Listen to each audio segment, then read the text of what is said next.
네, 9월 10일 김은지의 뉴스인 두 번째 코너 김종대의 정치 풀 악셀입니다. 김종대 전 의원이 스튜디오는 바뀌었지만 여전히 운전석에 앉아서 제대로 정치 현안 밟아보는 시간인데요.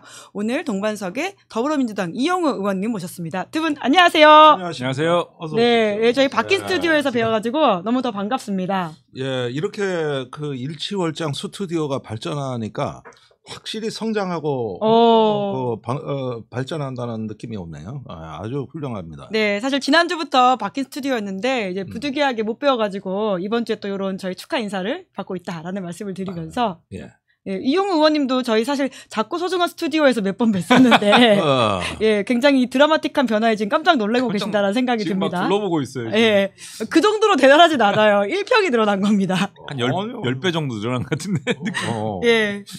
우선은 방송의 품격이 달라졌다는 느낌 정도로 이 공간이 존재가 또 의식을 규정하나요? 그 윤석열 전 대통령이 했던 유명한 말인데요.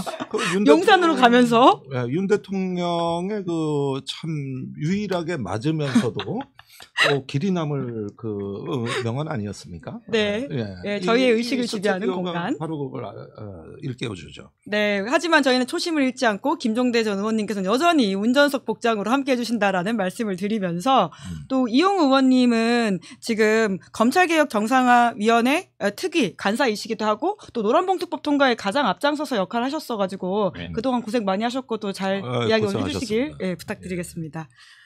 근데 사실 그런 이야기를 하기 전에 그래도 현안이 있다 보니까 이 이야기를 안 할 수가 없을 것 같은데 오늘 결국 적발됐습니다.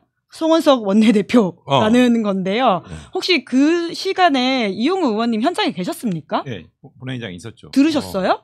저는 못 들었어요. 근데 굉장히 빨리 적발이 됐더라고요. 그러게요. 아니 이게 어떻게 밝혀진 거죠? 예, 미디어몽구가 촬영을 했고 이제 그거를 오늘 아침에 이제 정청래 대표가 이런 이야기를 한 사람이 있으니까 빨리 자수하고 사과해라라고 했는데 요새는 다 영상이 남으니까 그럴 수밖에 없는 것 같습니다. 영상이 잡혔어요. 그래서 그 해당 부분만 짤로 해가지고 지금 돌고 있는데 사실 잘 들어보면은 그 확실하게 들리는데 그냥 스쳐 지나가면은 이렇게 그러니까 송원석 원내대표가 본회의장 맨 뒤편에서 이제 맨 끝좌석이거든요. 위에 거기서 이제 그 정청래 대표가 관련 노상원 수첩 관련 발언하는데 그게 실현이 됐으면은 이제 이재명 대표랑 당시에 그렇죠. 정청래 지금 현 대표랑 이렇게 다 세상에 없었을 것이다.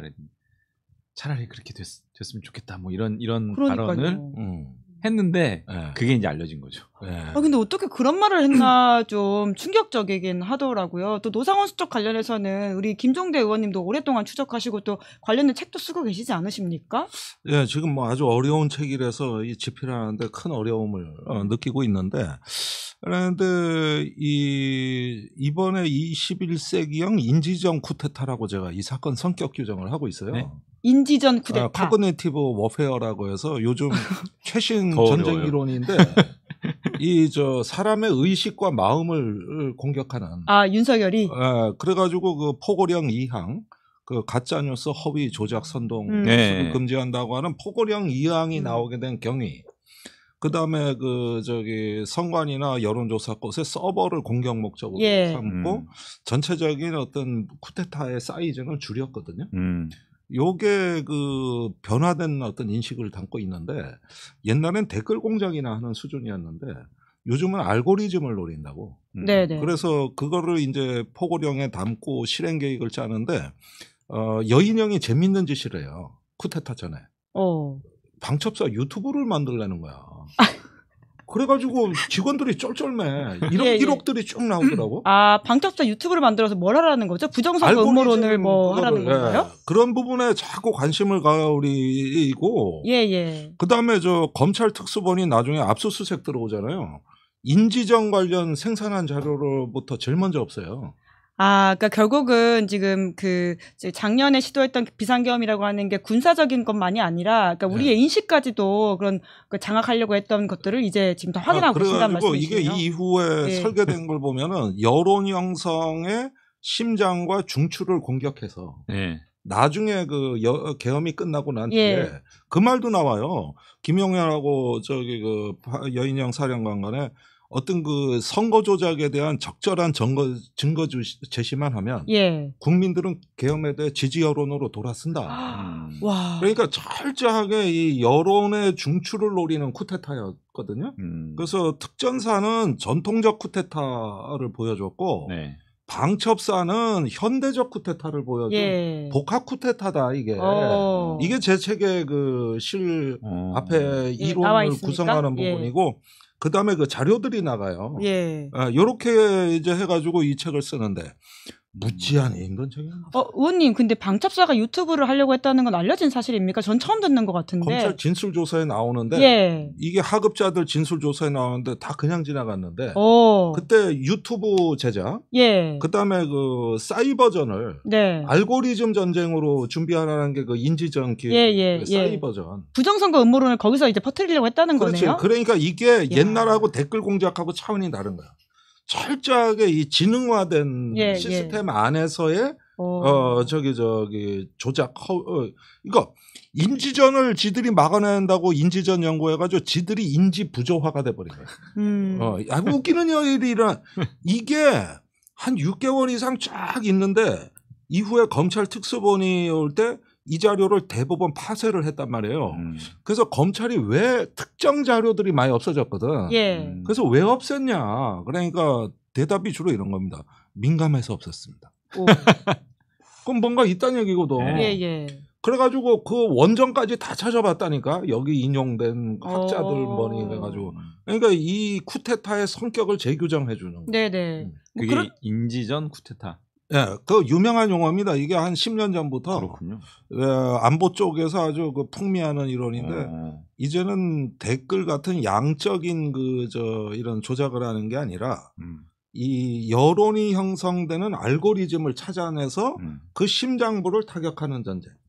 이게 이제 러시아가 미국 대선에 개입을 그런 식으로 했다는 거죠. 이 사람들이 2016년에. 그래서 거기서 노하우를 따오는 게 인지전 교리. 이게 이제 쿠데타 초기에 그래서 뭐 전국민 통행 금지 이런 물리적인 어떤 규제는 줄이고 대신 여론조사 꽃이나 언론사 단전 단수나 서버 확보나 이런 부분은 늘린 거지. 이렇게 쿠데타가 변형돼가는 요 싹 변해가는 과정이 제 책에 나오는 거죠. 네, 그러니까 정말 큰일 날 뻔했다라는 걸 다시 한번 좀 느끼게 되는데 그런데 어제죠 송원석 원내대표는 제발 됐으면 한다라는 말을 하는 게 정말 망언인데요. 국회 차원에서는 좀 어떻게 대응을 하십니까? 당연히 대응해야 되고요. 지금 송원석 대표는 이제 국회의원 사퇴해야 된다라고 이제 촉구를 하고 저희가 이제 촉구를 하고 있는 마당이고. 지금 윤리특위가 아직 구성이 안 됐잖아요. 그러니까요. 그러니까 제소해서 이 부분과 관련해서는 제명으로 이제 추진을 해야 되는데 사실 제명 요건이 3분의 2예요. 그런 부분들도 있고 근데 이거는 송원석 대표 스스로가 물러나야 되는 매우 중대 사건입니다. 왜냐하면 직에서 물러나 국회의원은 사퇴해야 되는데 계엄과 내란 정당이라고 저희가 규정하면서 이 부분을 청산하라고 계속 요구하는데 그 본질을 확연히 드러낸 사건이거든요. 똑같은 세력이에요 아직도. 벗어나지 못하고 있는 게 아니고 그냥 똑같은 세력이에요. 사실 정말 부끄러워야 될 일인데 지금 그렇게 됐으면 좋겠네라는 말을 공공장소에서 했다라고 하는 것도 좀 충격적이라는 생각이 드는데 근데 지금 송원석 원내대표는 입장이 안 나오고 있거든요. 왜 그렇다고 보세요? 할 말이 없죠. 입이 10개라도. 지금 할 말이 없어서 사과라도 하거나 아니면 뭐 아니라고 잡아떼거나 잡아뗄 수는 없죠.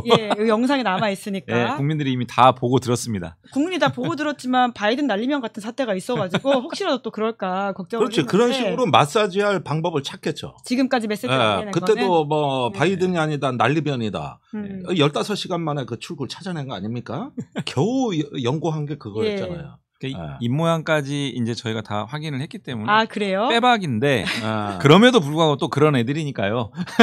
어떻게 좀 말할지 모른다. 여튼 사퇴해라라는 말씀이신데. 근데 한 가지 거기서 조금 제가 어제 이제 대표 연설 보면서 느낀 거는 내용을 좀 짚죠. 이 정청래 대표가 아주 대야 관계에서 굉장히 강경하잖아요. 어떻게 보면 여야 관계로도 인정 안 하겠다는 입장 아닙니까? 근데 이렇게 초강경일 때 저 어떤 그 백그라운드가 뭔가 항상 궁금해했는데 어제 그 정답이 좀 나왔다는 느낌이. 어떤 의미죠? 그러니까 이 계엄에 대한 일종의 트라우마. 그러니까 그 노상원 수첩이 주는 이 어떤 거기서 펼쳐진 디스토피아. 이게 젊은 시절부터 기관에 끌려가서 예. 고문을 당했던 사람 입장에서 이게 바로 사람의 목숨을 위협하는 이런 부분에 뭔가 굉장히 실존적인 경험이 있으셨던 것 같고. 정청래 대표가. 그러다 보니까 이런 부분에 하나 제대로 정식을 하고 매듭을 짓지 않으면 이게 정치나 대한민국의 미래가 있겠느냐. 이런 어떤 사고방식이 평소에 이 야당에 대한 내란 정식에 대해 확실히 책임을 묻겠다는 이게 모든 것의 우선이라는 이런 어떤 그 사고 체계를 구성하지 않았느냐. 나는 이런 좀 서사가 느껴지던데 어떻게 보십니까? 그러니까 지금 오늘은 이제 그 송원석 대표가 그렇죠. 그 교섭단체 대표 연설을 했잖아요. 네. 그러면서 민주당의 내란 청산을 이제 프레임으로 규정하면서 그런 내란 프레임 이제 그 철회하고 이런 다른 방향으로 이제 설정을 해야 된다 이렇게 주장을 하는데 사실 국민의힘에 대해서 저희가 얘기하는 것은 윤 어게인이라고 하는 부분에 대해서 이제 좀 잔절하고 근본적으로 문제를 일으켰던 지점에 대해서 사과하고 새로운 방향으로 나가자라고 하는데 거기서 헤어나오지를 못하고 계속 그 입장을 고수하고 있는데 오늘 발언이 사실은 그 국민의힘의 계엄 내란 정당이라고 한 실체를 스스로 이제 고백을 한 거예요. 그 속에 그 내용, 그 마음 속에 그런 것들이 이제 꽉 자리 잡고 있는 부분들이 확인된 거고, 그러니까 이거 단순히 저희가 민주당에서 얘기하는 어떤 윤 어게인과의 절연 문제가 아니라 그냥 그 자체, 국민의힘 그 자체가 내란 정당이라고 하는 것들을 그냥 확인한 부분이기 때문에 굉장히 좀 심각하다고 생각이 들고요. 그러니까 적반하장을 훨씬 넘어서는 행태인 거죠. 네. 사실 요즘 뭐 인증제 논란이 있지 않습니까? 국민의힘 패널 인증제 논란도 있고 그러는데 KH 마크라고 이야기하고 있습니다. 참 재밌는 발상인데 오늘 아침에 김재섭 의원이 MBC에 나가가지고 뭐라 그랬냐면은 계몽령 외치는 앵무새한테 먹이를 주지 말아야 된다. 그러면서 전환기를 직격을 하면서 내부에서도 보면은 상당히 원내외에서 이런 어떤 내란의 강을 탄핵의 강을 건너야 되는 걸 절박하게 생각하는 사람들이 있어요. 이런 사람들이 방송에서 만나면은 좀 깜짝깜짝 놀라는데 심지어 국민의힘 원외 당협위원장인데 정청래 대표 잘한다는 거야. 누군지 알 것 같은데요? 이모 씨 아닙니까? 이모 씨인데 누구죠? 같이 방송하시는 강동의 지역위원장인데 당협위원장인데 더 세게 해줘야 국민의힘이 변환되는 거예요. 그래서 국민의힘 원내들이 정청래 대표 응원하고 있다. 내가 방송 중에 걱정이 돼가지고, 그렇게 얘기해도 돼. 그런데 거침이 없더라고. 근데 제 생각에는 이제 내년 지선을 앞두고 있고 국민의힘의 지지 기반이 이제 TK 쪽이고, 그 다음에 장동혁 대표를 그 위시한 지도부의 어떤 그 당선 그 지지 기반이 됐던 세력들이 그거고 이런 것들을 종합해 보면 저는 바뀌지 않을 거라고 봅니다. 안 바뀐다. 바뀌지 않고 결국 지선에서 다시 한번 폭망하고 해산되는 구도로 가지 않을까 이렇게 봅니다. 참 오히려 이제 비극의 종말이 보입니다. 오히려 끝에 가야지 바닥을 칠 것이다. 비극이 아니고 저는 지금 국민의힘이 저희가 계속적으로 이제 내란 정당에서 벗어나야 하는 거는 수렁으로 빠져들어가는 그 야당을 끄집어내는 셈이거든요. 니네 망해라가 아니라. 왜냐면은 그 정치 영역에서 어쨌든 여당 입장에서는 또 제일 야당이기 때문에 건전한 방식으로 활동을 해가지고 여야 때로는 긴장관계 때로는 협치관계를 가져가는 게 저희 입장에서 좋은데 워낙에 지금 구태에서 벗어나지 못하고 계엄 내란 헤어나지 못하고 있어요. 저희 입장에서 별로 좋은 건 아니거든요. 근데 지금 상황을 보면 아까 말씀드린 대로 그 수렁을 못 벗어날 것 같아요. 그럼 그럴 바에는 차라리 한번 망했다가 다시 재편되는 게 전체적인 정치 진영 입장에서도 좋을 것 같다는 생각입니다. 그러니까 아예 진짜 바닥 치는 게 낫다. 망했으면 빨리 망하면 그게 좋은데 이게 죽지도 않고 소문 붙어가지고 그냥 질기게 버틸까봐 나는 이제 그게 걱정이에요. 지선 전에 분당될 수도 있죠. 아니면 그렇게 보세요? 지선에서 한번 제대로 망하고 이제 그 다시 재편되거나. 그래? 뭐 그런 심리에서 지금 국민의힘 원내도 정청래 대표를 응원한다라는 말로 이해가 되는데요. 글쎄, 하여간 지금 주류가 확실하게 안 돼야 된다 이런 생각 아닙니까? 예, 그리고 그분들이 이제 방송 패널 나올지도 의심스러워요. 아이고. 인증제들 때문에. 아 근데 그거는 변호사 출신이신데 사실 소송하면 그분들이 이기는 거 아닙니까? 그럼요. 뭐. 예. 아니, 표현의 자유와 양심의 자유가 있는데 어디 딱지를 붙인다고 하는 게 참 충격적이다라는 생각이 들기도 합니다. 예. 내란 정당 그럼 해산 심판 실제로 이루어질 가능성이 있다고 이용우 의원은 보세요? 지금은 구체적으로 뭐 당에서 그거를 추진을 논의하는 단계는 아닌데 제가 사실은 제가 법률위원장이었잖아요. 당 법률위원장이었을 때 이 국민의힘의 여러 가지 행태들을 봤을 때 소위 말하는 헌법에서 규정한 위헌정당 심판 청구 요건에 해당되느냐라고 하는 것을 보면은 실질적인 요건에 다 부합합니다. 지금도 마찬가지고요. 그래서 저는 뭐 이게 뭐 내란 정당 또는 위헌 정당 이런 논란을 할 때는 다른 건 다 빼고 법률적, 헌법적 관점에서 보더라도 이건 거기에 딱 부합한다라고 하는 생각이고요. 근데 이런 부분들을 결국은 실제 실행에 옮길 거냐는 거는 조금 다른 문제잖아요. 여러 가지 어떤 정무적, 정치적 이런 부분들도 고려해야 되고 하기 때문에 저는 국민의힘이 계속 이런 방식으로 더 극악한 방식으로 간다라고 하면은 제 개인적인 입장에서는 위헌정당 심판 청구까지도 가서 정당 해산까지도 가야 된다 이런 입장인데 당은 뭐 그런 적극적인 논의 단계는 아직 아니고요. 우선은 모든 건 숙성했고 심지어 개인적으로는 거기까지도 가야 된다라고 보신다고요. 근데 이제 특검 수사가 더 진척이 되고 국민의힘의 그 내란의 중요 종사자나 가담자들 또는 방조자들 이런 사람들에 대한 어떤 그 사법적 정리가 확립되는 거하고 좀 맥을 같이 해야 되지 않을까. 그러면 이제 더 확실해지는 거죠. 그렇죠. 그냥 이런 걸 갖다가 저 당위성만 갖고 해야 하는 것은 위험이 너무 크다. 근데 지금 한학자 총재도 11일 날 이제 그 소소한 통보를 받았는데 물론 안 나간다고 했습니다.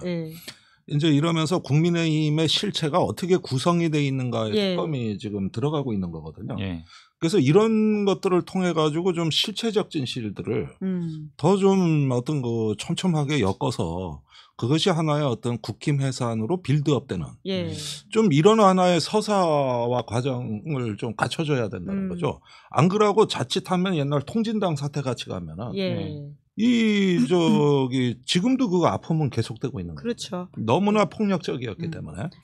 내란 특검이 지금 추경호 전 원내대표를 비롯해서 이제 수사 선상에 올려서 하고 있기 때문에 그 부분도 보면 될 것 같고요. 근데 그에 앞서서 사실은 이제 구속 선상에 가장 먼저 오른 건 권성동 의원이거든요. 이제 내일 아마 표결이 붙여질 것으로 보이는데 국민의힘은 자율투표 하겠다라고 하고 있거든요. 그러면 이탈표 혹시 있을 거라고 보십니까? 어떻게 보세요, 이용우 의원님? 지금 제가 이제 이 김건희 특검 과정에서 수사하는 내용 중에 그 권성동 의원이 등장하기 시작한 시점이 사실 얼마 안 되는데 그때 당시부터 가장 명료하고 명백한 혐의는 이 사건이다. 통일교, 그 권성동 의원의 그 혐의점. 그러니까 그때 당시에 뭐 압수수색하고 이러면서 권성동 의원은 계속 이제 발뺌을 했잖아요. 터무니없는 얘기다, 뭐 정치 공세다 이렇게 얘기했는데 저는 그때 당시에 혐의점을 보면은 이거는 빼박이다.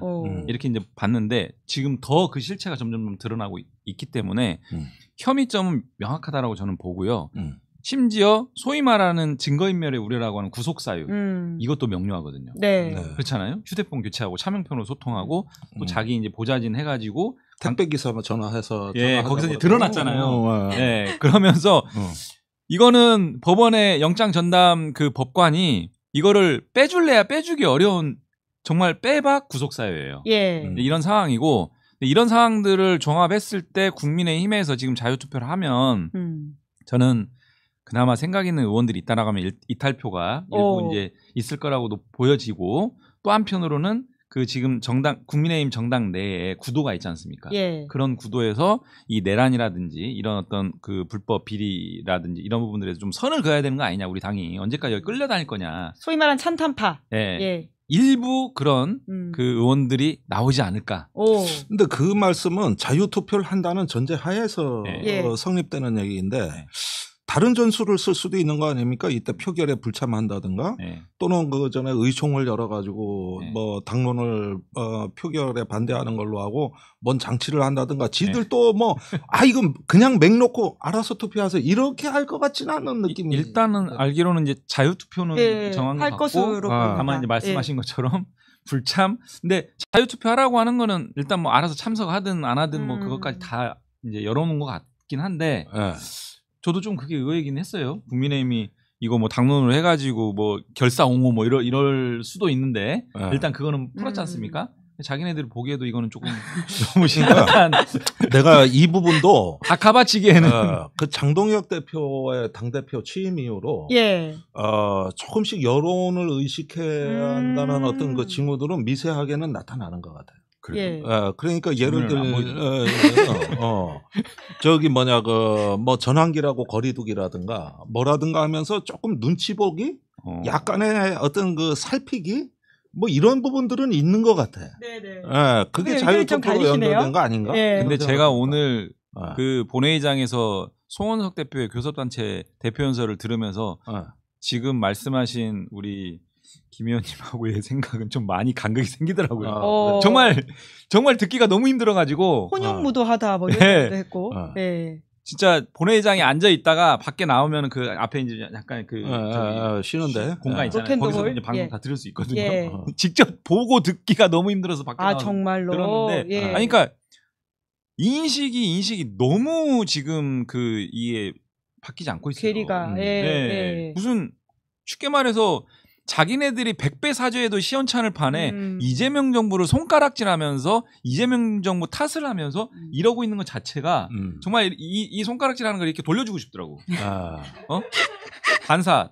정말 돌아봐. 거울을 갖고 들어가. 반사.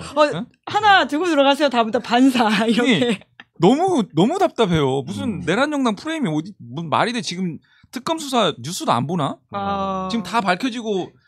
지금까지 기소된 것은 그 진실의 그 빙산의 일각이다라고 하는 정도로 지금 이게 드러나고 있잖아요. 예. 그래서 특검도 계속 기간도 연장하고 인력도 더 늘려서 이 엄청난 이 중대범죄를 다 밝혀야 된다라고 하는 마당인데 이걸 내란정당 프레임이라고 규정하면서 이렇게 접근하는 것 자체가 말이 안 되고 그러니까 어제 그런 식으로 제발 그렇게 됐으면 좋았을 걸 이런 네. 한 당의 공당의 대표가 그 극악한 그 계엄 내란의 그 실질적인 조치를 막 구체적으로 담았던 플랜에 대해서 그게 실행이 되면 큰일 날 판인데 차라리 그렇게 됐으면 좋겠다라는. 그렇죠. 저는 국민들이 이런 거 용서해주면 안 된다고 생각합니다. 그래서 이거 국회의원 배지 반드시 떼야 됩니다. 이거. 오늘 이용우 파이팅 넘친다 이런 댓글이 달리고 있습니다. 너무 오늘 지금 듣고 왔잖아요. 진짜 찐으로 느낀 충격을 말씀해주고 계시네요. 아니 원래 파이팅이 좋으세요. 네. 그리고 내가 보니까 그 비상계엄에서 쭉 그 이어지는 과정에서 하시고 계시는 이 당내에서도 좀 내가 멀리서 보지만 아이고 개고생하신다. 아이고. 초재선이 하기에는 참 그 얼마나 당내에서도 뭐 이상한 판결 나오고 지기현이가 윤석열 풀어주고 이럴 때 참 괴롭죠. 정말 식은땀이 줄줄줄 흘렀습니다. 왜냐하면 저도 법률가 출신인데 최소한의 법률가들의 그런 상식에 부합하는 일들을 한 100배쯤 벗어나는 일들이 막 터지니까. 그럼 막 그냥 이거 막 다 쳐다보고 어떻게 하면 좋냐고 막 뭐 답을 내놔야 되는데 그럴 때 되게 힘들었을 것 같은데. 첫 번째 제일 힘들었던 게요. 이렇게 막 얘기해요? 예, 좋습니다. 근데 그때 계엄 선포했을 때 12월 3일. 이제 저도 기억이 가물가물해. 당일 새벽, 그 다음날 새벽이었는지, 그 다음날, 그러니까 12월 4일 새벽인지, 12월 5일 새벽인지 모르겠는데, 그때 이제 당 내부에서 이 상황을 우리가 정치적으로, 법률적으로 어떻게 규정해야 되느냐. 그리고 첫 메시지를 어떻게 해야 되느냐. 이거 가지고 이제 막 지도부 논의하고 하잖아요. 네. 저도 이제 참여했죠, 당연히. 그래서 이제 하는데, 이거를 내란으로 규정해야 되겠다. 내란으로. 네네. 근데 사실은요, 법률가들이 형법에서 내란은 거의 공부 안 합니다. 시험에도 안 나와요. 일어날 거라고 상상을 못 하니까. 네, 안 나와. 그래서 내 입으로 내가 내란을 얘기하다니 막 이러면서 그거를 저랑 그때 당시 우리 조승래 대변인이었잖아요. 수석 대변인. 나가서 이제 브리핑을 해야 되는데 첫 법률적 규정을 제가 이제 나가서 발언했거든요. 내란의 규정을 진짜 본회의장 앞에 로텐도울 앞에서 기자분들 많이 있는데 그래서 이 사건은 내란으로 보인다. 단순한 그런 사건이 아니고 그래서 그때 사실은 이용 의원님이 내란 프레임 시작하셨네요. 프레임이 아니잖아요 이제는. 그래서 그때 보면은 이제 지도부에서 그럼 빨리 검토를 해봐라. 그냥 내란이라고 우리가 공당인데 그냥 얘기할 수는 없는 거고 분명한 법적 근거와 요건에 부합하는지. 그래서 저도 이제 막 찾아봤죠. 그러니까 사실은 법률가 변호사 시절이든 시험 준비를 할 때든 이거 공부 안 하거든요, 거의. 그렇지. 이걸 누가 공부하겠어요. 그러니까 그런 일들이 그 뒤에도 계속 터졌잖아요. 말도 안 되는 일들이. 뭐 대법원 전원합의체에서 번개게 뿌려 콩고어 먹듯이 대법원 전원합의체 판결이 나오지 않나. 예? 직위원 구속 취소 이 부분이 막 이렇게 막 나오지 않나. 그럴 때는 꼭 매불쇼에서 민주당 의원들 나오라 그래서 이용호 의원 같은 분 불러가지고 최욱이가 의원님 저기 대안이 뭡니까? 지금 이렇게 됐는데 방법을 내셔야 될 거 아니야. 이러면 의원들이 괜히 방송 출연해. 이러는 분위기인 거야. 내가 거기 가서 계속 앉아 있었잖아요. 네네. 그러면 이 최욱이가 어디 문제 해결형 방송 진행자입니까? 감정 반응 진행자지? 그러면 절절매고 이런 걸 보니까 한두 번이 아니었어. 한두 번이. 네. 그래도 이제 그 시간을 지나와가지고 우리가 이제 이런 이야기를 평화롭게 할 수 있는 시간이긴 한데요. 그러면 최욱이가 그럼 나도 거들어야 되잖아. 답변하세요. 막 이러니까. 그럴 땐 힘들더라고. 고생 많으셨습니다. 그러니까 이제 그런 것처럼 상식선을 한 100배쯤 뛰어넘는 일들을 계속 벌인 그런 정당이거든요. 네? 그 정당의 1호 수석 당원이 지금 저렇게 그걸 일으킨 거고. 그리고 아까 말씀하신 것처럼 당시의 원내대표인 추경호 의원이 지금 어느 정도로 여기에 가담했는지도 지금 이제 수사가 막 본격적으로 진행되는 이 마당에 송원석 원내대표는 맨 뒤에 앉아가지고 듣다가 이런 발언을 하고 있고. 그러게요. 있을 수 없는 일입니다. 노상원 수첩에 있는 건 그냥 할 수 있는 이야기가 아니라 체포와 살인 이런 여러 가지 심각한 범죄들이 담겨 있기 때문에 묵과할 수 없다라는 말씀에 대해서. 근데 지금 수사에서 전혀 안 밝혀진 게 그 내용이에요. 노상원. 도대체 노상원 수사에 나온 게 없어요. 입을 다물고 있으니까. 진술을 거부해버리고. 이렇게 되니까 제일 중요한 수사만 빠져 있어요 지금. 이런 부분 큰 문제입니다. 거기에다가 국무위원들 수사도 제대로 안 된 거고. 왜냐면 한덕수 영장이 기각되면서 이제 아무래도 그 뒤로 가는 게 좀 막혀 있는 상황인데 뭐 그런 차원에서 지금 민주당에서는 내란 전담 혹은 내란 특별재판부 이야기도 나오고 있는데 그건 좀 어떻게 보십니까? 일단 그 법원에 보면은 전담 재판부라는 건 많이 있거든요. 그렇죠. 성범죄나 성범죄 그 노동 전담 재판부 또 가사 또 부패 전담 이렇게 전담 재판부라는 게 해당 사건을 이 재판부에 집중적으로 이제 배당을 해서 사건 처리하게 하는. 근데 이거는 이제 좀 더 특수해 가지고 내란 전담 재판부 형식으로 다른 사건 아예 배당하지 말고 이 사건에만 오로지 집중해서 내란 사건도 지금 이제 여러 가지 계속 늘어나고 있잖아요. 그러니까 이 사건만 집중해서 다른 사건에 구애받지 않고 신속하게 사건 처리하고 이런 취지거든요. 아니 그런데 지금 말씀 중에 전담 재판부하고 특별 재판부는 다른 거예요? 다른 거죠. 같은 의미입니까? 그래서 그거를 조금 이제 구분하는 게 그러니까 첫 번째 헌법에서는 별도의 법원 이렇게 구성을 못 하게 돼 있어요. 그래서 내란 특별 재판소라든지 이런 방식이 아니다라고 하는 것을 분명하게 이제 말씀을 드리는 거고요. 하나의 부 또는 그게 2개가 될지 3개가 될지 모르겠지만 그런 재판부를 만드는 거에 불과하다라는 별도의 법원이나 재판소를 별도로 설치하는 게 아니고. 그러니까 지금 민주당 법안은 전담 재판부를 만들려고 하는 것이라는 말씀이신 거죠? 그 지점에서 좀 구분을 하는 거고 특별재판부 이러니까 마치 무슨 뭔가 좀 새롭게 뭐를 구성하는 것처럼 또 다가가는 부분이 있어서 통상적인 법원의 전담재판부처럼 구성한다는 취지로 내란 전담재판부로 이렇게 저희가 이제 규정을 한 거고요.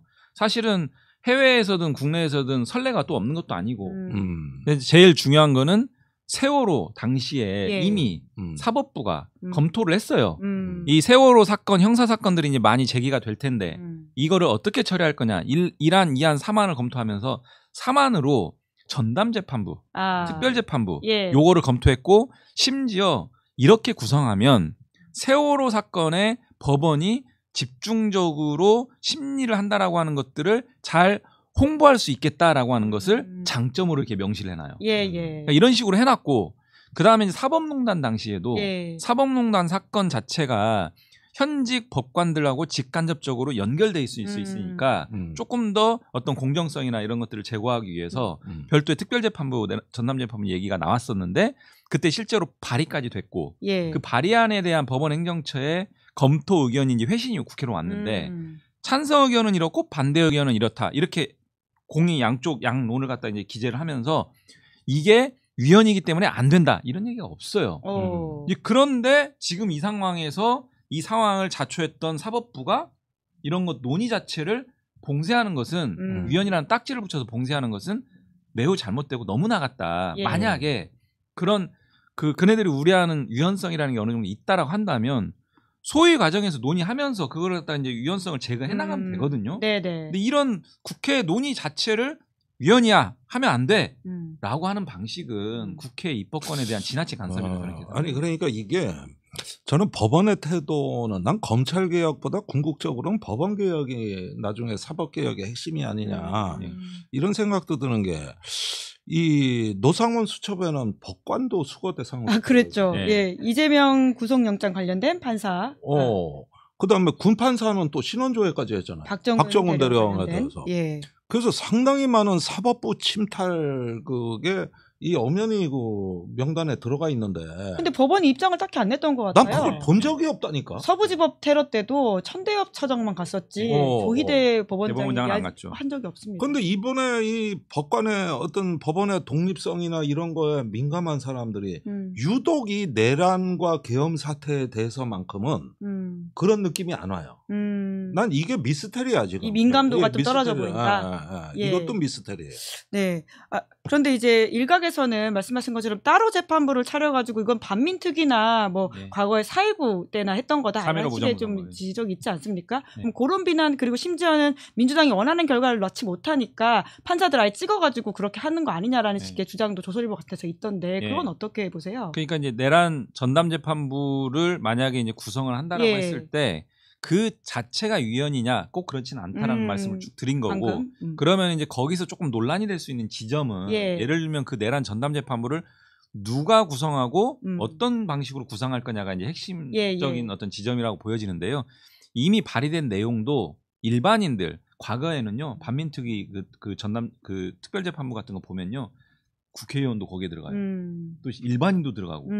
근데 그거는 오히려 좀 위헌성이 있을 수 있겠다. 왜냐하면 재판이라는 것은 법관에 의해서 해야 되니까. 근데 이번에 발의된 내용은 결국은 현직 법관 중에서 대법원장이 임명하는 구조기 때문에 그 지점에 대한 위헌성은 얘기할 부분이 없고 그러면 이제 공정성과 중립성, 객관성을 담보하기 위해서 어떻게 그러면 그 법관을 지정을 할 거냐라고 하는 문제거든요. 근데 발의된 법안의 내용은 별도의 후보 추천위원회를 구성을 해서 그 추천위원회 추천을 받아서 대법원장 임명하는 구조인데 그러면 이제 추천위원회는 어떻게 구성이 되는 거냐 또 이제 그게 문제가 될 수 있어요. 그래서 거기에는 보면 이제 국회가 포함돼 있거든요. 근데 그러면은 국회가 포함돼서 다수정당이 민주당이 마음대로 주도해가지고 할 수 있는 거 아니냐 추천을 그런 얘기 나오는데 그런 부분은 열어놓고 충분히 얘기할 수 있다. 할 수 있다. 만약에 국회라고 하는 그 입법기관이긴 하지만 정치색이 조금이나 묻어나면서 논란이 될 수 있다라고 하면 저는 다른 추천 기구, 추천 단위로 해도 될 수 있다 이렇게 생각이 들고요. 열어놓고 논의할 수 있다. 열어놓고 논의할 수 있는데 그거 자체를 그냥 위헌 안 돼 이렇게 딱지 붙이지 마라. 아니 그런데 실제 추진하는 겁니까? 지금 법안 1소에서 논의 중입니다. 법사위 법안 1소에서. 앞으로 어떻게 전망하세요? 저는 좀 소위에서는 좀 논의할 텐데 이걸 속도감을 어떻게 가져갈지는 그 소위 내부를 좀 봐야 될 것 같고요. 우선은 12일에 또 법원장 회의가 있다고 하더라고요. 뭐 이런 것들이 맞물려 돌아가서 한동안은 계속 이야기가 나오지 않을까라는 생각이 좀 들긴 그 법원장 회의 말씀하셨으니까 그러니까 이런 논의들을 국회 입법 논의들을 좀 진중하게 지켜보고 필요하면 법원 행정처에서 그 행정처장들이 와가지고 다 발언도 하거든요. 토론 같이 의견도 내고 그리고 그 의견서로 회신을 항상 해요. 그런 방식으로 할 수 있는 그런 절차들이 있는데 그것을 벗어나서 막 시위하듯이 막 집단적으로 모여가지고 검찰들이 대표적이고요. 법원장 회의 이런 것도 좀 그런 생각이 들어요. 그러게요. 이런 방식으로 꼭 그 바쁜 사람들 불러가지고 집단적으로 막 좀 그러니까 이런 데서 어떤 정치 입법부와 사법부 간의 어떤 소통이라기보다는 각자가 다 정치적 주체가 되는 각자가 다. 사법부는 우리도 정치 한 칼이 있다. 검찰 그렇고. 그러니까 마치 정치 세력 간의 싸움처럼 돼버린 것이지. 이게 입법 기능이 일단은 국민의 어떤 대표자들이 하는 게 이게 최우선이거든요, 사실은. 그러면 그걸 사법적으로 뒷받침하고 이렇게 되면서 또 의견이 있으면 참고를 하고 소통을 하고 이러는 건데 이상하게 우리나라는 보면은 다 자기가 정치적 주체라고 생각을 하는 것 같다니까 느낌이 이상하죠. 네. 일관성도 없어요. 대법원 전원합의 판결했을 때 몇몇 판사들이 내부 게시글을 올리긴 했지만 그랬죠. 네. 정말 저는 조희대의 난 네. 소위 말하는 이 그 과거 그러니까 부정적 표현으로 하면은 사법 파동 저는 사법 민주화라고 표현하는데 예. 가장 그 최고의 사법 민주화가 벌어질 수 있는 그 상황이었는데 몇 분만 올리고 끝났고요. 지기현 부장판의 구속 취소 사건도 이 전대미문의 사건에 대해서도 맞아요. 별 의견도 없고 이러던 분들이 갑자기 자기네들 조직과 관계된 문제가 되니까 무슨 민주화 투사가 된 것처럼 막 다 모여가지고 예? 이거는 일관성도 없는 행태들이고요. 예. 그래서 조직적 움직임에 불과하다라는 국민적 그 눈총을 피하기는 어렵다고 보고 좀 자중했으면 좋겠습니다. 네. 의견 개진할 수 있는 다른 다양한 통로가 있으니까요. 그 조직적 움직임이 있다라는 말씀을 하셨는데 사실 검찰도 과거에 그랬었는데 이번에는 너무나 이 여론이 세기도 하고 국민적 지탄이 큰데다가 뭐 관봉 사건 이런 게 역할을 해서 그런지 이번에는 어떤 검찰이 조직적인 뭔가를 하진 않고 이 프로세스에 조금씩 글만 올리고 있는 것 같아요. 지금 그 상황은 좀 어떻게 보십니까? 그러니까 역사에 비약은 없다고 하듯이 노무현 대통령 시절에 전국 검사와의 대화. 그렇죠. 대통령이 직접. 그때 뭐 저도 이제 그 당시 그 영상을 좀 한 번씩 보는데 그냥 보세요? 네, 이제 재미로 분노 게이지가 막 이렇게 올라요. 지금도 보면은 검사들에 대한 그때 당시에 검사들은 그랬어요. 그러니까 검사스럽다라는 말이 나오지 않았습니까? 검세스럽다였죠. 아무튼 그랬고 자꾸 제가 너무 그렇게 가면 안 될 것 같다. 오늘 바이브 괜찮으십니다. 그래도 아무튼 문재인 정부 때도요. 검경 수사권 조정 과정에서 좀 그랬잖아요. 근데 이제 그 이후에 거치면서 워낙이 이제 국민들한테 자기네들이 할 말이 없는 상황이 된 거예요. 그러다 보니까 이제 이러고 있는데 저는 노만석 대검차장, 그 다음에 지금도 이프로스에 글을 올리는 검사들, 저는 이프로스에 글 올리는 게 내부 게시판이 아니고 대외적인 선전 공간이 돼버렸다는 걸 알고도 올리는 거거든요. 그 특정 언론에 계속 나오더라고요. 조선일보라든지. 올리면 즉각적으로 언론 기사화된다는 거 알면서 올리는 거예요. 알려주는 것 같아요. 기사 써주세요. 그리고 국민들한테 보여주기 위해서 올리는 거거든요. 이거는 검찰 구성원들한테만 올리는 글이 아니에요. 근데 그러면서도 올리는 거고 이런 행태들이 아직도 멀었다. 그러니까 지금은 개혁의 대상이 됐는데 자꾸 개혁의 주체인 양 우리가 이런 문제 가장 잘 알고 있는데 이렇게 하면 안 됩니다.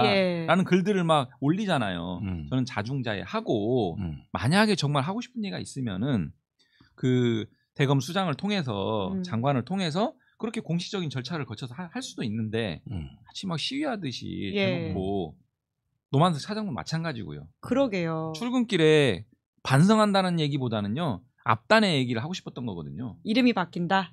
헌법에 있는 걸 법률로 개명한대요. 국민들한테 하고 싶었던 얘기 그 얘기였어요. 그러면서 뭐 자초한 면이 있으니까 반성도 해야 되고요. 이런데 그거는 본심이 아니고 앞에가 본심이 그 얘기하고 싶었던 건데 뭐 이 정도 하겠습니다.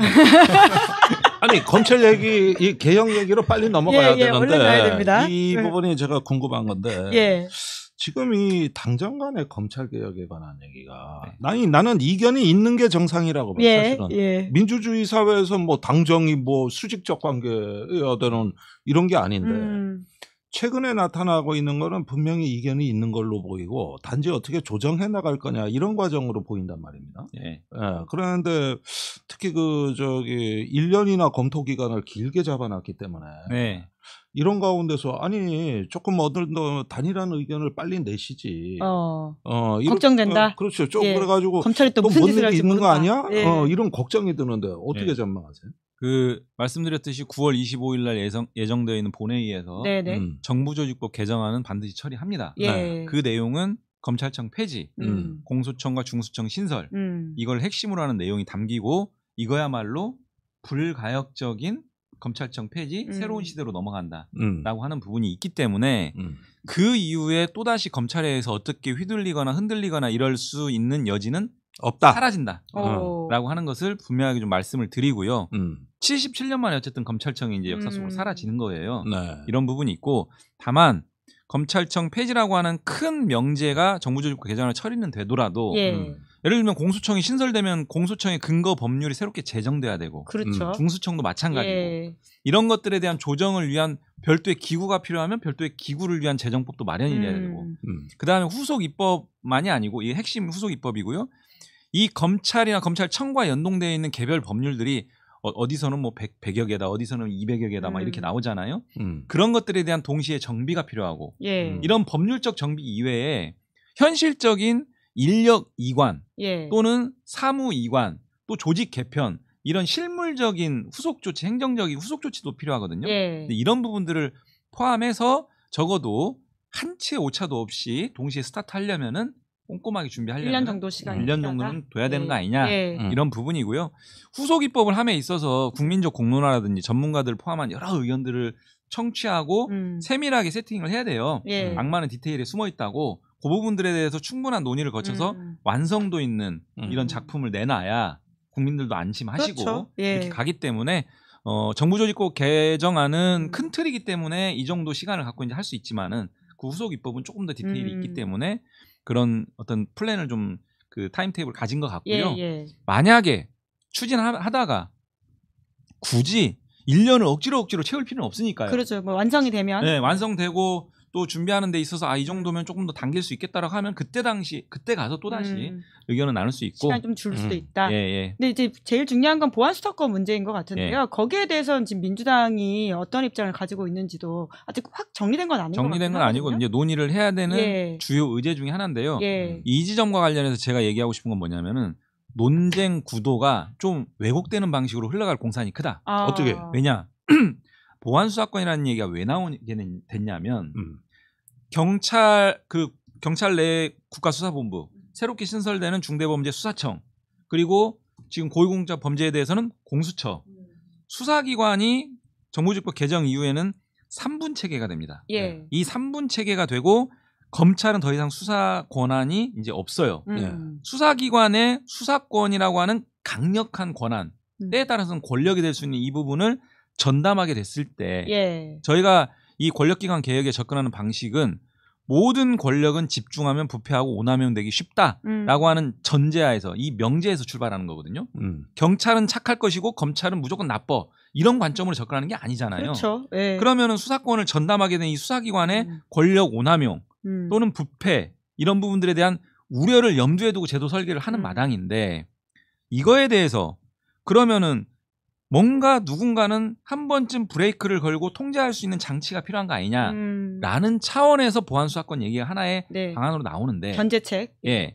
마치 이 소위 말하는 권력 오남용과 부패 이런 부분들을 방어하기 위한 통제 장치가 통제 수단이 보안 수사권 하나만 있는 것처럼 이거를 두면 모든 게 다 되고 안 두면 모든 게 안 되는 이런 방식으로 이 논의 구도가 좀 왜곡되는 방식으로 흘러갈 공산이 크기 때문에 제가 얘기하고 싶은 거는 보안 수사권을 포함한 종합적인 내외부 통제 방안과 통제 수단이 뭐가 있는지를 종합적으로 논의했으면 좋겠다.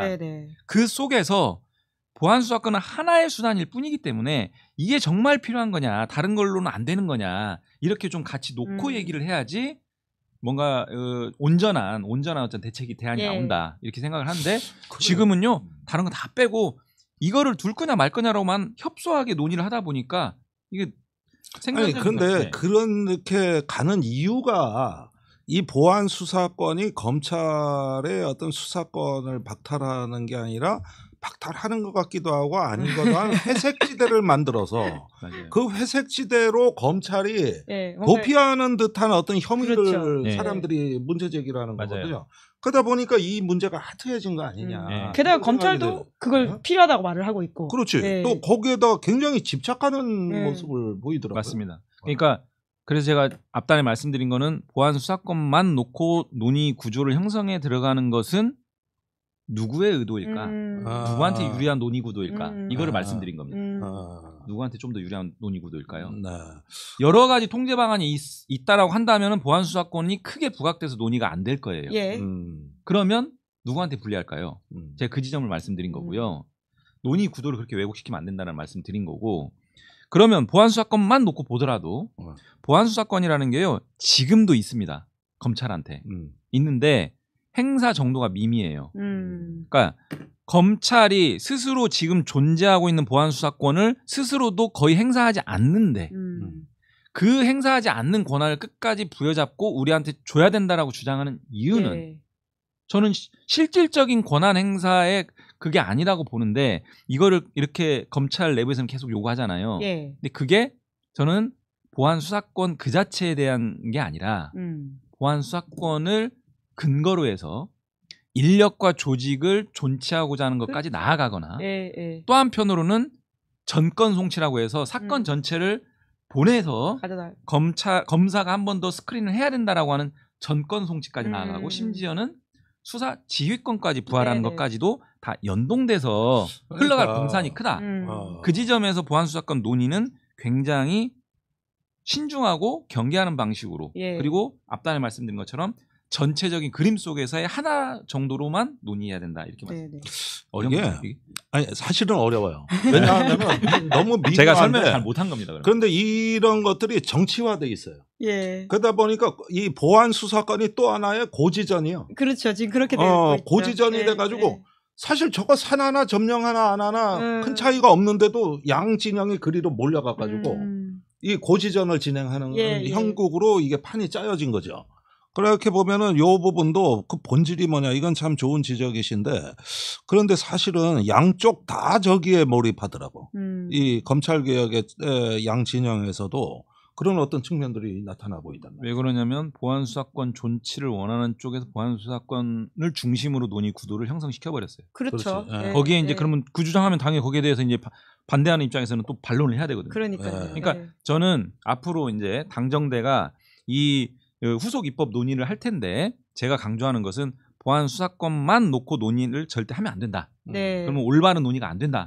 그래서 보안 수사권을 포함한 전반적인 통제 방안, 경찰 수사, 그러니까 경찰이 아니라 수사기관의 권력 오남용을 통제할 수 있는 여러 가지 방안들을 다 같이 놓고 함께 논의하는 방식으로 가야 이 보안 수사권 문제도 올바른 해법이 나온다는. 그런데 지금 당정대에서 당이 빠진 것 같은 느낌이 들고, 그 다음에 일단 정보안을 먼저 놓고 그걸 나중에 당하고 논의한다는 구조로 가는 거 아닙니까? 그렇게 이분법적으로 그 근본적으로 애초에 갈 수가 없는 게요. 말하자면 모든 것들은 정부 내에서 여러 가지 실무적인 논의를 해가지고 후속 입법 법안을 마련하면 그때 그 국회에다가 제시하면은 당이 받아가지고 이거 문제 있네 없네 이런 거 가지고 또 정리하는 그런 방식으로 가면 굉장히 비효율적일 뿐만 아니라 오히려 당정대 간의 원활한 소통이 안 되는 방식이 되기 때문에 제가 봤을 때는 어쨌든 검찰 제도개혁 추진단을 총리일 산하에 꾸려서 정부의 관련 부처들이 모여가지고 논의를 중심적으로 하더라도 하는 과정에서도 당과 그 긴밀하게 좀 소통을 하면서 의견들이 좀 그 교류되면서 되지 않을까 싶고요. 말씀이 왜요? 길어지시는 거 봐서는 지금 약간 당이 빠져 있는 거 맞는 것 같은데요? 아니 좋습니다. 여러 가지 썰들이 있어요. 그렇게 그 구조적으로 그렇게 되기는 어렵고 그러면서 이제 결과물들이 나오면 최종적인 입법은 국회에서 하니까 하는 거고요. 여기서 한 가지만 꼭 말씀드리고 싶은 게 보안 수사권 얘기하셨으니까 그러니까 보안 수사권 이외에 그러면 그 수사기관의 권력 오남용과 이런 것을 통제할 수 있는 수단이 없는 거냐? 진짜 없어서 보안 수사권이 실효적인 스크린 통제 수단이 된다라고 하면 저는 필요하죠. 근데 그럼 그거 없이도 가능한 거냐라고 하면 굳이 수사 기소 분리라고 하는 대원칙에 뭔가 좀 일정 부분 좀 회색지대 말씀하셨듯이 뭐 깨지는 그런 부분 원칙에 조금 약간 좀 이렇게 멀어질 수 있는 보안 수사권 부분을 꼭 존치 안 해도 된다면 다른 방안이 있다면 그렇게 가는 게 이제 원칙에 부합하잖아요. 근데 현재 보면요 검찰이 그 수사기관의 수사에 대해서 예를 들면 이제 올라와요. 그럼 이거 미진해. 조금 더 보완해. 하면 보완 수사 요구를 할 수 있습니다. 직접 검사가 보완 수사를 하는 게 아니고 해와 또는 또 하나의 장치가 예를 들면은 수사기관의 수사 과정에서 뭐 인권 침해라든지 여러 가지 문제가 발생한 게 목격이 돼요. 그러면 시정 조치를 요구할 수 있어요. 시정 조치에 응하지 않으면 징계 요구도 할 수 있습니다. 그리고 사건이 종결됐는데 이제 뭐 송치가 되든 불송치가 됐든 이 사건에 대해서 문제가 되면 사건 기록을 다 보내게 돼 있어요. 그러면은 불송치 사건에 대해서는 재수사 요청을 할 수 있습니다. 그러니까 이런 식의 통제 장치들이 현재 존재하는데 그게 실효성이 좀 떨어진다는 지적은 있습니다. 그러면 그 실효성을 제고할 수 있는 방안. 예를 들면 검사가 그렇게 요청을 했는데 경찰 수사기관에서 잘 응하지 않고 지지부진하다. 뭉개거나. 그러면은 그런 부분들을 촉진할 수 있는 장치들을 마련해서 해법을 찾을 수 있다면 뭐 이런 방식입니다. 네네. 그러니까 충분히 여러 가지 방법을 볼 수가 있고 사실 이 이야기는 이제 앞으로 최대 1년 동안 해야 되는 것이기 때문에 또 이용 의원님 계속 모셔가지고 이야기를 좀 나눠보도록 하고요. 벌써 시간이 이만큼 흘러서 그래도 마무리는 요 이야기를 하면 좋을 것 같아가지고 내일 이재명 정부 100일 취임 기자회견이 있어서 혹시 두 분이 그 자리에 가신다면 이런 질문을 하고 싶다라는 게 있는지 궁금한데 김종대 의원님부터 좀 혹시 있으십니까? 글쎄 이 100일이라는 게 참 저는 뭐 아주 긴 시간이었다고 생각합니다. 너무나 긴박하게 경황 없이 출범한 정부고 근데 제가 묻고 싶은 건 뭐냐면은 지금까지는 이제 국민 주권 정부가 그 윤석열 정부에서 일탈한 것을 정상화하는 데 있었습니다만은 그런 면에서 지금까지는 잘해 오셨고 또 고생이 많았는데 이게 정치의 본질이라는 것은 뭐냐면은 이 정부가 장차 어디로 갈 것인가에 대한 비전, 또 사회가 개혁돼야 되는 어떤 그 자기의 어떤 방향의 서사를 써야 되는 거거든요. 이렇게 해가지고 이 내란 종식에 그 참여했던 어떤 그 범 세력들이 조금 더 어떤 그 하나의 그 사회 개혁의 비전이라든가 또 우리가 더 나은 새로운 대한민국으로 가기 위한 어떤 그 공동의 인식 속에서 서로 이 연대를 계속 이어나갈 수 있는 힘을 가지고 있다고 보는데 이제 문제 해결을 여기저기 그 해야 되는 긴박함이라는 것은 하나의 기본이고 최소한이고 그걸 통해서 뭔가 나가야 되는 국정 비전이 있는 거거든요. 그래서 저는 뭐 어떤 그 국민 주권을 그러면 제대로 구현하는 뭔가 앞으로 국정 비전이 역대 정부가 다 해왔던 일들이에요. 이런 부분에 대해 가지고 너무 좀 이게 부족하지 않느냐. 그리고 어느 정도 이제 숨 돌릴 수 있는 여건이 된다면은 어떤 변화된 국제 질서, 국제 정세, 무역 환경 이런 것 속에서 국민들이 이건 저는 거의 국난에 가깝다고 보는데 이런 걸 극복할 수 있는 좀 이런 어떤 그 방향 제시 이런 부분에서 정부의 또 중요한 어떤 그 대통령의 책무는 비전을 제시하는 거다. 이런 부분들을 좀 뭐 기회가 된다면 한번 뭐 서로 의견을 나눴으면 어떨까 하는 생각이 듭니다. 이용우 의원도 대통령 되고 나서도 만난 적은 있으실 텐데, 그래도 몇 차례 만났죠. 국회의원으로서 또 가가지고 인사하시고 식사도 하는 거 봤었는데, 하지만 기자회견 자리도 좀 다르지 않습니까? 좀 물어본다면 뭘 물어보고 싶으세요? 첫 번째. 여러 개가 있으시군요. 새끼 식사는 잘 하시는지. 잘 못하나요, 대통령은? 아니, 너무나 바쁜 일정들을 소화하기 때문에. 이제 그게 좀 궁금하고요.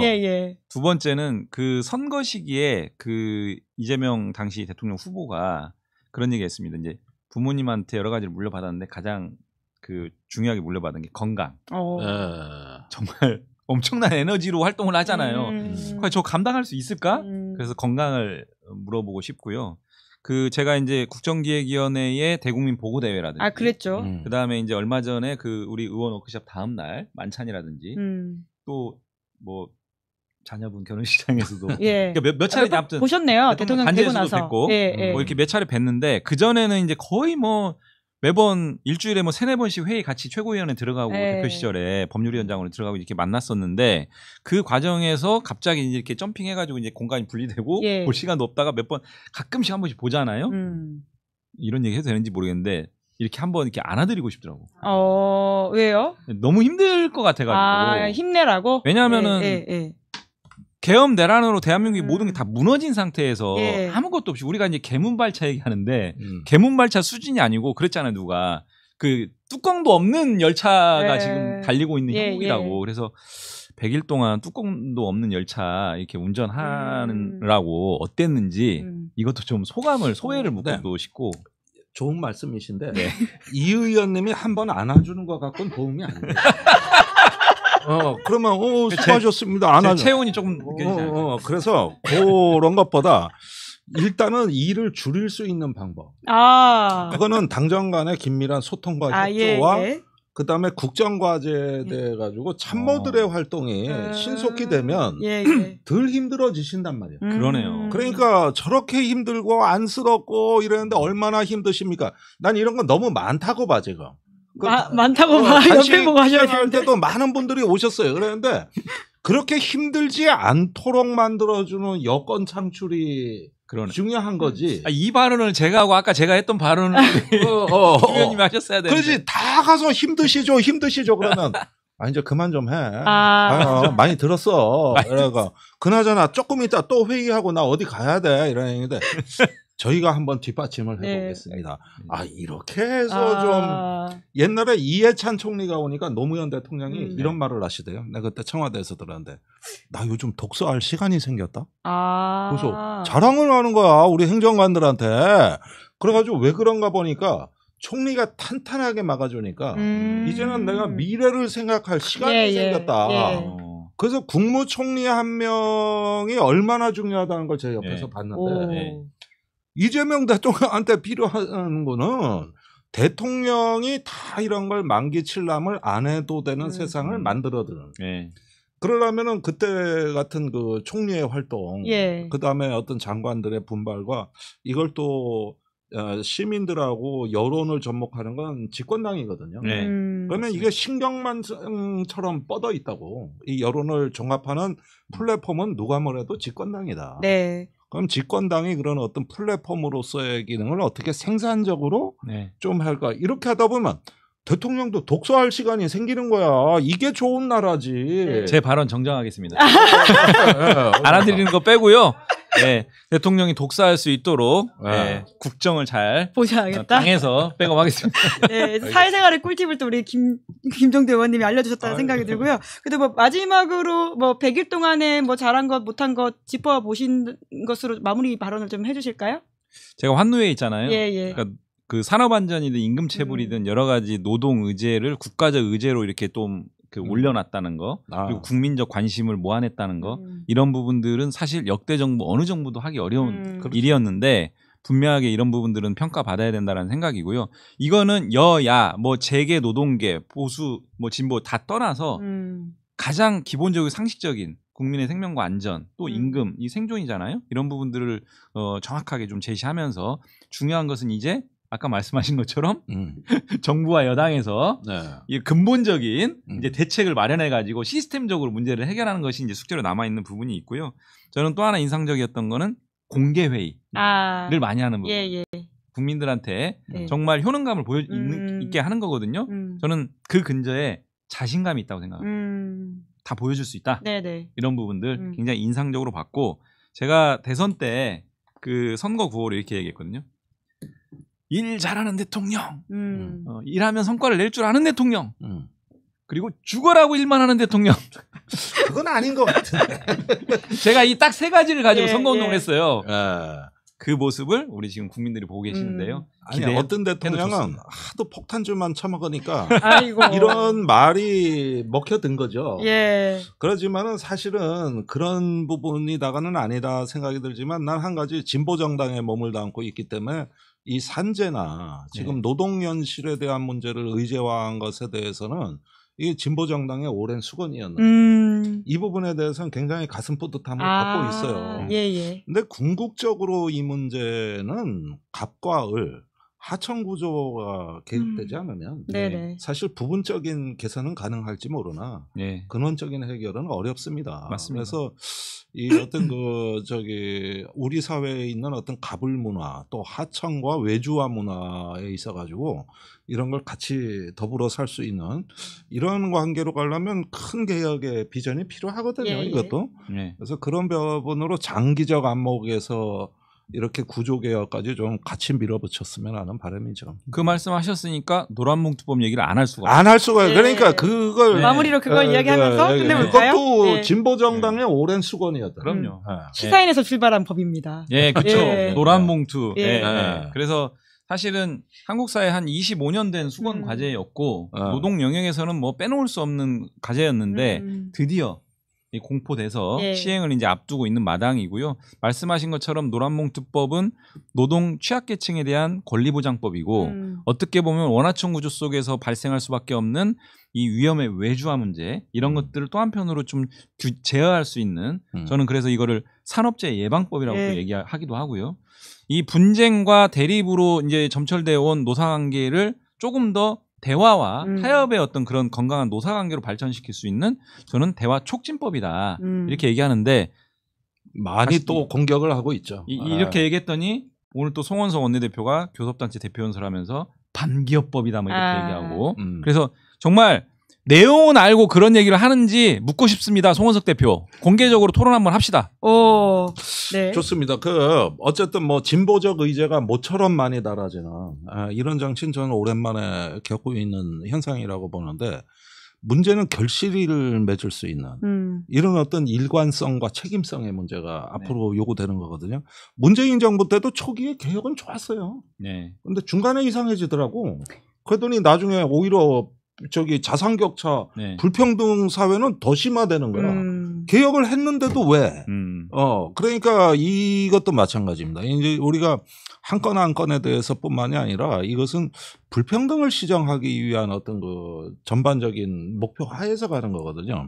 그러면서 일관성과 책임성이 중요하다는 말씀 또 드리고 싶네요. 끝날 때 끝나지 않는 방송이라서 저희 이제 퇴근을 해야 된다라는 말씀과 함께. 것처럼 그 국정기획위원회에서 제가 고용노동 팀장으로 이재명 정부 5년에 고용정책을 설계한 그런 담보 책임으로 말씀하신 것처럼 5년 동안 잘 챙겨보고요. 노란봉투법도 지금 후속 조치라는 여러 가지 방안을 마련해서 혼선 없이 현장에 안착될 수 있도록 잘 챙기겠습니다. 한번 잘 해봅시다. 우리가 오늘 다 힘을 모아봐야죠. 두 분의 케미가 워낙 좋아가지고 이야기를 길게 나눠봤는데요. 내일 기자회견에서 또 두 분의 말씀을 잘 염두에 두면서 보시면 재밌겠다라는 생각도 듭니다. 그럼 오늘은 여기까지 하겠습니다. 두 분 수고 많으셨습니다. 고맙습니다. 감사합니다. 네, 김은재 뉴스인 9월 10일 준비한 방송 여기까지고요. 저는 내일 오후 5시에 장윤선 그리고 김한 기자 두 사람과 함께 돌아오겠습니다. 오늘 방송 재밌게 보셨다면 구독, 좋아요, 알림 설정 부탁드리겠습니다. 고맙습니다. 시사인이 만드는 정치 라이브 김은재 뉴스인 매주 월요일